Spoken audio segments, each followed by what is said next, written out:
അല്ല, സാധാരണഗതിയിൽ പിണറായി വിജയൻ പറയുന്ന കാര്യങ്ങളൊക്കെ തന്നെയല്ലേ CPM നടക്കുന്നത്. ഇതിനകത്ത് സംശയമൊന്നുള്ള കാര്യമില്ല. ഞങ്ങൾക്കെല്ലാം സോണിയാഗാന്ധി രാഹുൽ ഗാന്ധി പറഞ്ഞാലേ നിങ്ങളുടെ പാർട്ടി നടക്കുന്നത്. അങ്ങനെയല്ല, ഞങ്ങൾ പറഞ്ഞല്ലോ, അത് ഹൈക്കമാൻഡ് എന്ന് പറയുന്നത് രാഹുൽ ഗാന്ധി മാത്രം എന്ന് പറയുന്ന ഒരു വ്യക്തിയല്ല. അങ്ങനെയാണെങ്കിൽ തീരുമാനങ്ങൾ എപ്പോഴും എടുത്തേ. അപ്പൊ നമുക്കറിയാവുന്ന പോലെ ചർച്ച ആവശ്യമാണല്ലോ. ഞാൻ പറയട്ടെ നിഷാദെ, ഇതിപ്പോ ഇവിടെ മാത്രമായിട്ടുള്ള ഒരു പ്രോസസ് ആണോ? അല്ലല്ലോ.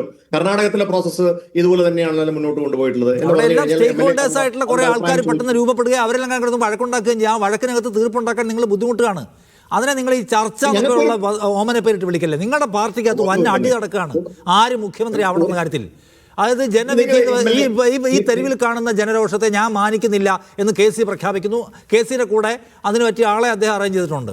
എന്നാൽ ഞാനാണ് പ്രതിപക്ഷ നേതാവ്, എൻ്റെ കൂടെയാണ് ജനങ്ങളുള്ളത്, ഞാൻ പിൻവാങ്ങുന്നില്ല എന്ന് VD സതീശൻ പ്രഖ്യാപിച്ചിരിക്കുന്നു.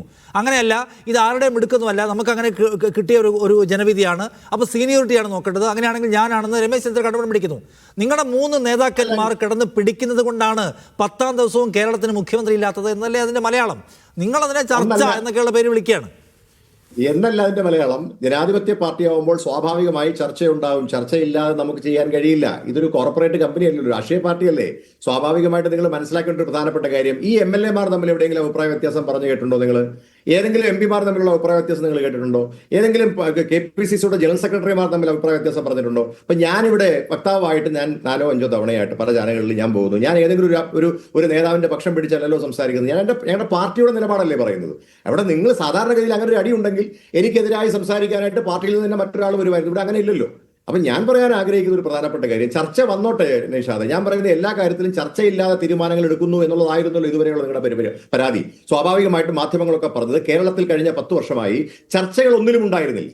ഒരു കാര്യത്തിലും സുതാര്യത ഉണ്ടായിരുന്നില്ല, ട്രാൻസ്പെറൻസി ഉണ്ടായിരുന്നില്ല. അതിൽ നിന്ന് വ്യത്യസ്തമായ ട്രാൻസ്പെറൻസിയും ചർച്ചയും വരുമ്പോൾ അതിന് അസഹിഷ്ണുത ഉണ്ടാകുന്നതിന്റെ കാര്യം എന്താ? 10 ദിവസം എന്ന് പറയുന്നത് ഒരു വലിയ ദിവസമായിട്ട് നമ്മൾ കാണണ്ട. 60 ഡെമോക്രസി വിജയിക്കുമെന്ന് എനിക്കറിയണ്ടേ? ഡെമോക്രസി മാത്രമേ വിജയിക്കുള്ളൂ. ഒരു സംശയം നിങ്ങൾക്ക് ആ കാര്യത്തിൽ വേണ്ട. ജനാധിപത്യം തീരുമാനം ഉണ്ടാവില്ല.